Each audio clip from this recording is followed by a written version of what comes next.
होत असतं सगळ्याच्या. माझ्या जीवनात एकदा असं संकट आलं होतं. कोणीतरी एका व्यक्तीनं माझ्या चेहऱ्यावर अशा रेषा ओढल्या होत्या, तोंड काळं केलं होतं की साखरे महाराज आमका. आता म्हणत असतात लोक. तर ते माझ्या आधी त्याला फोन जायच्या आधी आमच्या पुरुषोत्तम दादाचा त्याला फोन गेला की आमच्या अक्रूर महाराजांच्या चेहऱ्यावर तू काळं का ओढलं.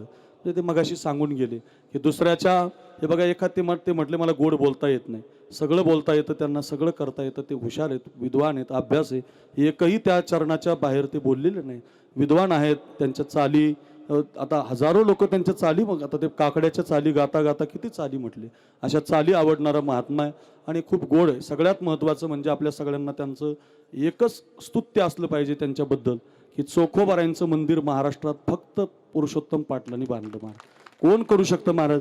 आता सप्ताह आहे त्यांचा, तर त्या सप्त्याला कमीत कमी एक 10,000 20,000 लोक असतात. त्या लोकांना सगळ्यांना अन्नदान आहे. 7 ते 8 ते माझं गेल्या वर्षी कीर्तन होतं आणि त्या प्रत्येक कीर्तन, यावर्षी तर मला वाटतं शिवचरित्र छत्रपतींची कथा आहे. एवढा भव्य दिवस होता, उद्या परवा दिवशी जाहिरात येईल त्याची. कोण करतं, खर्च करतात ते, असं काही नसतं. अन्न मान धन येतो प्रारब्ध आदीनं त्यांनी सांगितलेलंच आहे. थोडंसं त्या संबंधानं अगदी म्हणून महाराजांना मी विनंती केली की ते काही असो तुम्ही आलं पाहिजे. आणि त्यांना त्याचं काही नाही, ते म्हणतात मी चांगलं काम करतोय, चोखोबारायांचं काम करतोय.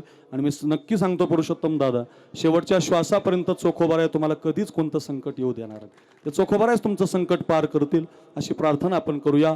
आज या आमच्या हा जो परिवार आहे हा गेवरायतले याच्यात कमी लोक आहेत. आमचे शिनुभाऊ हे जे लोक आहेत, चाटे सर, आमचे डाकणे पत्रकार, हे गेवरायतले सप्ताह करणारे आमचे उत्तम नाना, गेवरायतली कमी लोक आहेत तिथं बरं का. कारण आता हे दुपारच्या वेळेत, संध्याकाळी लोक येतात कीर्तनाला, दुपारच्या वेळेत लोक येत नाही. आणि दुपारच्या वेळेला लोक आणायची म्हटल्यावर मला खूप फोन करावे लागतात. 15 दिवस मी फोन करतो प्रत्येकाला की तुम्हाला यावं लागेल. आणि मग आता आज तुम्हाला पटणार नाही, आमचे चेअरमन येते एक सतीशराव गलांडे, 50 महिला घेऊन इंदापूरहून आलेत. इंदापूर, तिथं पुणे जिल्ह्यातलं इंदापूर, 50 महिला गाडीत बसून घेऊन आले. असे प्रत्येक भागातून माणूस एक एक, आणि नाव घ्यावं म्हणून नाही, मी वर्णन करावं म्हणून नाही, मी त्यांना काहीतरी दिलंय असं म्हणून नाही. आता ते आमचा किरण चाललाय, तो विना घेऊन नाचतो, तो परवा दिवशी रात्री आलेला आहे. परवा रात्रीपासून पोते उचलतोय, चटाई हातरतोय, मंडप लावतोय.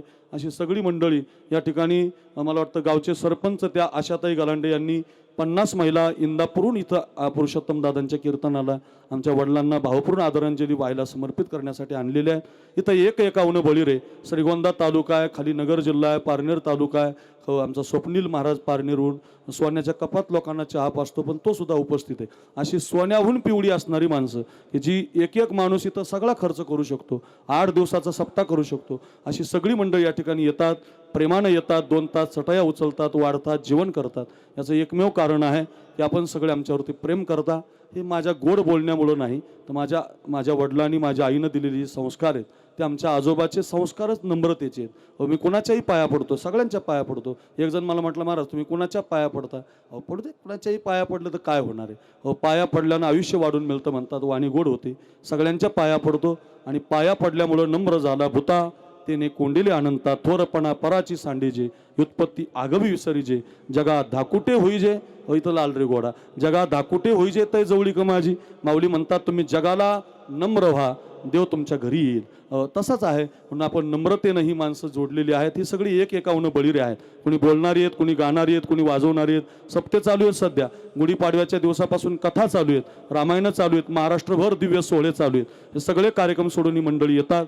आमची यशोदा गोसावी, जिच्या नवऱ्यानं छातीवर गोळ्या झेलल्या, 2 गोळ्या तिच्या नवऱ्यानं झेलून ती सगळ्या परिवाराला घेऊन येते.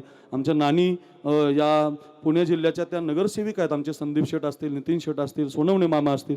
ही उच्च मंडळी आहेत, पण तरीसुद्धा वेळात वेळ काढून सगळी इथं उपस्थित असतात. आमचे कापडी साहेब आहेत नाशिकहून, त्यांना माझा फोन सुद्धा नाही, पत्रिका गेली बघ. गोविंद महाराज गोरे नामांकित कीर्तनकार आहे. जोग महाराजांच्या सप्ताह 100व्या वर्षात कीर्तन झालं त्यांचं. अजून कोणाला भाग्य मिळालं. आणि अशा सप्ताह फोन नाही माझा त्यांना, पत्रिका गेली फक्त, आणि ते मनाने आले. याच्यात 80% लोक बिना पत्रिकेचे आहेत की ज्यांना फक्त पत्रिका नाही, माझं बोलणं नाही. आता आमचे राहुल लोकरे टेंभुर्णीवर 25 माणसं घेऊन येतात. काय त्यांचा माझा फक्त ऋणानुबंध, हृदयचे ते हृदय घातले असं प्रेम असल्या कारणानं मुंबईवरनं पुण्याचं हे रात्रभर आमचे प्रदीप, हे रात्रभर पोरं रेल्वेनं प्रवास करत आली. इथं आल्यावर पुन्हा झोपली नाही, चटया आतरल्या, सगळी कामं करू लागली. अशी सगळी मंडळी येतात आणि सगळ्यांच्या वतीनं हा कार्यक्रम आता वाढत चाललाय. पुढच्या वर्षी याच तिथीला चैत्र शुद्ध चतुर्थी आपली तिथी असते, तारखेवर नाही आपलं. चैत्र शुद्ध चतुर्थी सकाळ 10 ते 12 प्रकाश महाराज साठे आपल्या ते आज उपस्थित आहेत बरं का. त्यांचं पुढच्या वर्षीचं कीर्तन आहे आणि त्यांना ते दिलेलं आहे, गेल्या वर्षीच दिलेलं आहे. ते तुमचं त्यांचं कीर्तन एकदा ऐका. ते म्हणजे पूर्वीचे प्रकाश महाराज वेगळे आणि आताचे प्रकाश महाराज वेगळे. पूर्वी जे ते विनोद करायचे ते विनोद आता ते ऐकले तुम्ही. आता तुम्ही चिंतन ऐका त्यांचं. एखादा अभंग जर सोडायला लागले तर चांगल्या चांगल्याची झाज उडते महाराज. असे प्रकाश महाराज आहेत. पुढच्या वर्षी त्यांचं कीर्तन आहे. आम्ही असं ठरवलेलंच आहे की 10 वर्षापर्यंत सगळे तरुण कीर्तनकार आणि 11व्या वर्षापासून गुरुवारी भास्कर गिरी महाराज, गुरुवारी डॉक्टर नामदेव शास्त्री असे ज्येष्ठ कीर्तनकार. असं जोपर्यंत शेवटचा श्वास आहे तोपर्यंत आपल्याला करायचं आहे. माझ्यासाठी एवढा 1 दिवस देत जा. मी जास्त दिवस का करत नाही. मला आता बरकसे सर मागाशी म्हटलं एवढा मांडव एवढे लोक, मग 7 दिवसच करा ना. ते काय होतं, हा कार्यक्रम सप्ताहाच्या कालखंडातला आहे. सगळी कीर्तनकार श्रावण महाराज हे सगळी बिझी आहेत आणि सगळ्यांना आपण त्यांचे कार्यक्रम सोडून आणू शकत नाही आणि ते बरं वाटत नाही. माझ्यासाठी येतील ते, पण ते बरं वाटत नाही. म्हणून अगदी हा 1 दिवसाचा चैत्र शुद्ध चतुर्थी, अक्रूर महाराज साखरेचं नावच टाकायचं डायरीला. चैत्र शुद्ध चतुर्थी, एवढ्या चतुर्थीला सकाळी 10 ते 10ला येत जाऊ. 10ला जर तुम्ही आले तर आपण 9:45ला सुरू करू. 12ला पंगत बसल आपली. त्यानिमित्तानं सगळेजण येतात. आज एक नवीन उपक्रम, गेल्या वर्षी आपण त्या ऋषिकेशच्या हरिद्वारच्या विद्यार्थ्यांना अन्नदानासाठी दक्षिणा दिली होती. त्याच्या मागच्या वर्षी सोपान महाराजांच्या कीर्तनात आमच्या यशोदा ताईंसारख्या ज्या वीर पत्नी आल्या होत्या त्यांचा सन्मान केला होता. आणि यावर्षी एक नवीन उपक्रम, आपल्या गेवराई तालुक्यात एक उमापूर नावाचं गाव आहे. त्या उमापूरला एक सुभाष काळे सर आहेत. त्या काळे सरांनी त्यांच्या जीवनातली पगार, त्यांच्या जीवनातले पैसे, त्यांच्या जीवनातला सगळा व्यवहार गरिबांच्या कारणी लावला.